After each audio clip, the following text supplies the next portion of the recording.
1,000 mag-aaral sa USM Kabakan tumanggap ng educational assistance. 532 graduates at mag-aaral ng MSU General Santos City nakatanggap ng sahod mula sa Cash for Work. At CDRRMO ng LGU Tacurong ginawaran ng pagkilala sa 23rd Gawad Kalasag. Yan ang ulo ng mga balita sa pagbabalik ng Soxergen Headliners.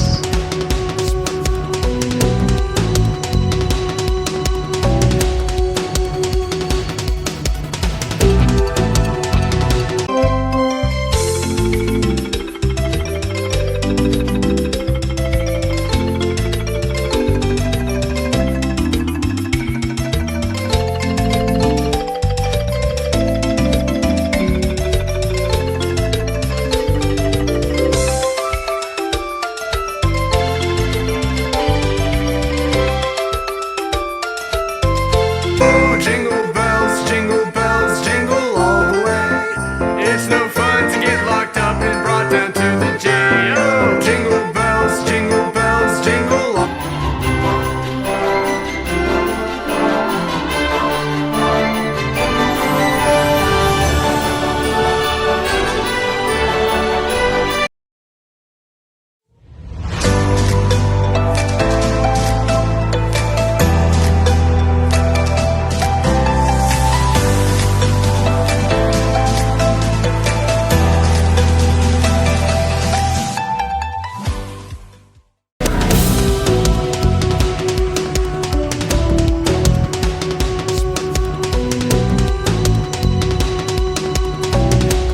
Magandang araw, South Central Mindanao. Narito ng mga pangunay balita sa Soxergen Headliners ngayon, Disyembre 15, taong 2023. 1,000 mag-aaral ng USM Kabakan tumanggap ng educational assistance. Narito ang ulat.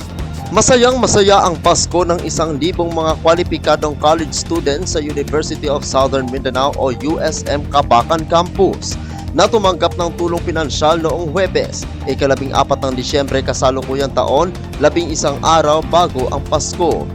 Mismo si Cotabato Governor Emmylou Lala Talino Mendoza at Department of Social Welfare and Development o DSWD-12 Regional Director Loreto V. Cabaya Jr.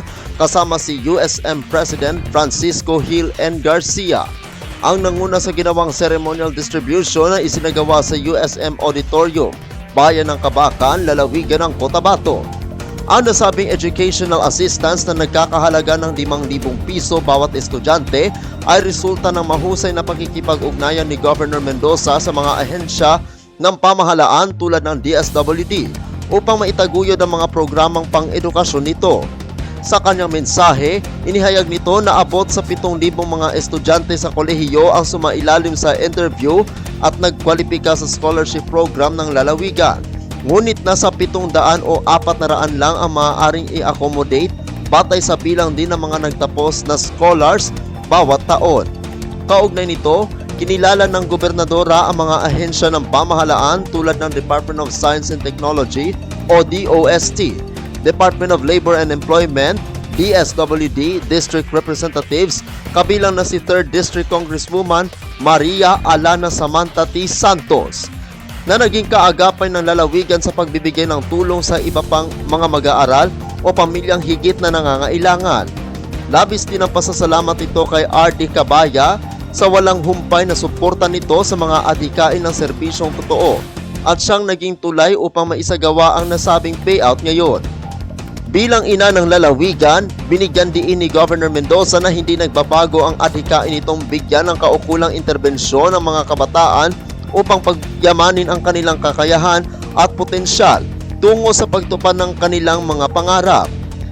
Nagpaalala din ito sa mga benepisyaryo na pagputihin ang kanilang pag-aaral at sikaping makapagtapos on time, batay sa kanilang mga napiling kurso upang mabigyan din ng pagkakataon ng iba pang mga estudyanteng nangangailangan na makatanggap ng kaparehong serbisyo ng gobyerno.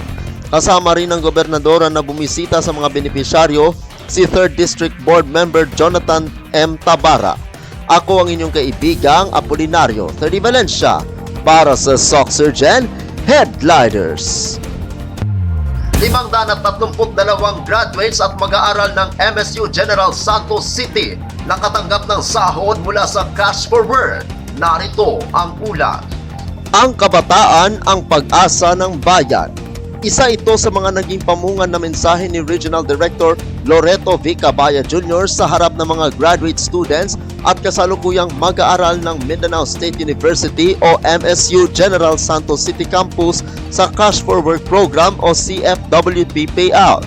Ang CFWP ay inisyatiba ng opisina ni Senator Imelda Josefa Remedios Aimee Romualdez Marcos na pinapatakbo ng kapit-bisig laban sa kahirapan Comprehensive and Integrated Delivery of Social Services o Kalahi CIDSS ng DSWD.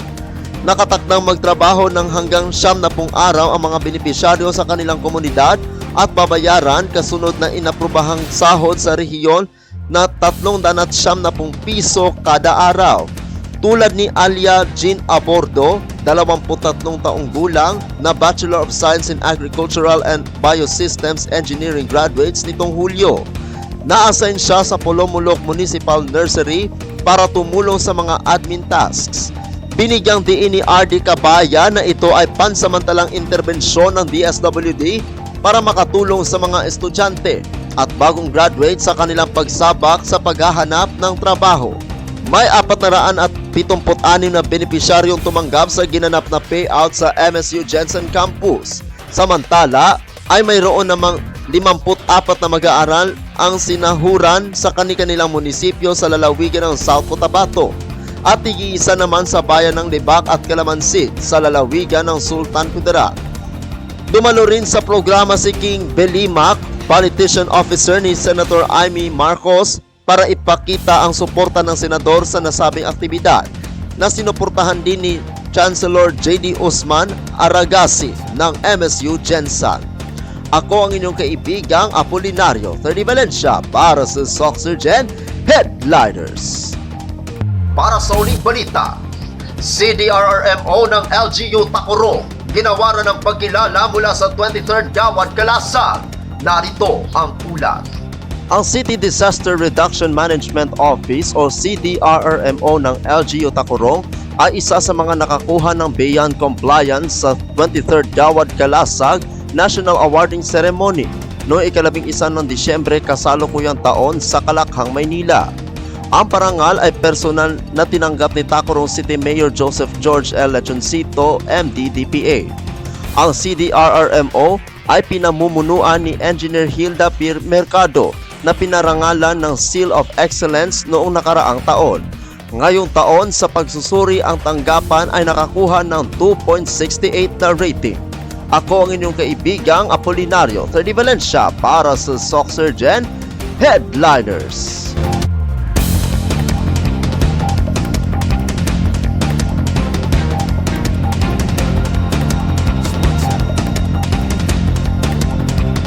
At yan ang kabuuang mga balita sa araw na ito.